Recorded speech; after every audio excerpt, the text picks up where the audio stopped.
गिबियाव बयनिसिमबो खुलुमनायखौ हरग्रोबाय। दिनै 28 फेब्रुवारि 2023 BN बड' निउसाव बयखौबो बरायबाय। चेनेलाव गोदानब्ला अन्नानै चेनेलखौ साबस्क्राइब खालामनानै हो। दानिया फैदो दिनैनि खौराङाव। चिरां जिल्ला दुलाराय बर' फरायसा आफादनि बानजायनायाव सुबुं सांग्रांथि हानजा सुरनाय साननैनि हाबाफारि लादों। बे हाबाफारिनि गेजेरजों जिल्ला एबसुआव माखासे थांखिफोर लानाय जादों। बेफोर थांखिफोरा जादों बर' बिजों सोलोंथाइनि जेंनाफोरखौ फोजोबस्रांनाय, खोमसि फोथायनायखौ समाजनिफ्राय गैया खालामनाय, ड्राग्स जौ जुवाखौ गैया खालामनाय, रां लुथिनाय आरो आयेन बेरेखा हाथियार बानायनायखौ फोजोबस्रांनाय, समाजाव गोजोन थासारि गायसननाय, सुबुंनि जिउ आरो सुबुं सम्पदफोरखौ रैखा होनाय, उन्दै बैसोआव हाबा जानाय आरो मानसि लांखारनायखौ समाजनिफ्राय गैया खालामनाय, बिफां लाइफां मिथिंगाखौ रैखा होनाय।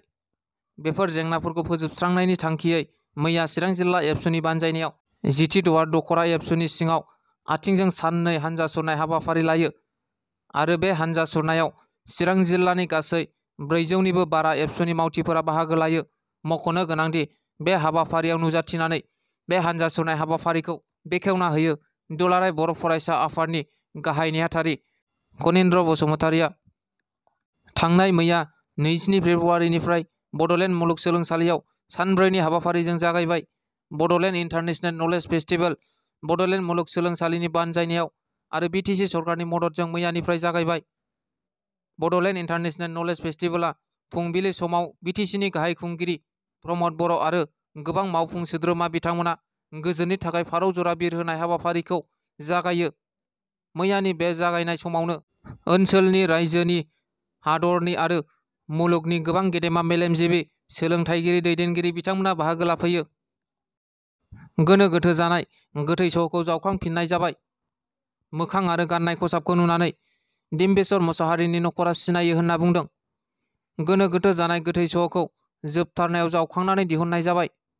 थांनाय शुक्रबारखालि थैदोंमोन सुबुङा। केनाराम बर'नि गोथै सह होनना दाबि खालामदोंमोन। गुबुन फारसे बाक्सानि गुबुन मोनसे फोलेर डिम्बेश्वर मुसाहारिनि नखरा आर'जलाइ गथायनानै गोथै सहखौ फबना दोननायनिफ्राय जावखांहोफिननाय जाबाय। मेजिस्ट्रेटनि नुजानायाव मैया मोनाबिलि 6:25 रिंगायाव जावखांनानै दिहुननाय जाबाय गोथै सहखौ। जावखांनायनि उनाव डिम्बेश्वर मुसाहारिनि बिदाया 100% डिम्बेश्वर मुसाहारिनि गोथैदेहा होननानै सिनायथियो। फिसाज्ला आरो बिदाया माबोरैहाय सिनायदों होननानै सोंनायाव डिम्बेश्वर मुसाहारिनि गाननाय जोमनाय, ड्रेसआव आरो महरखौ नायनानै सिनायदों होननानै बुङो।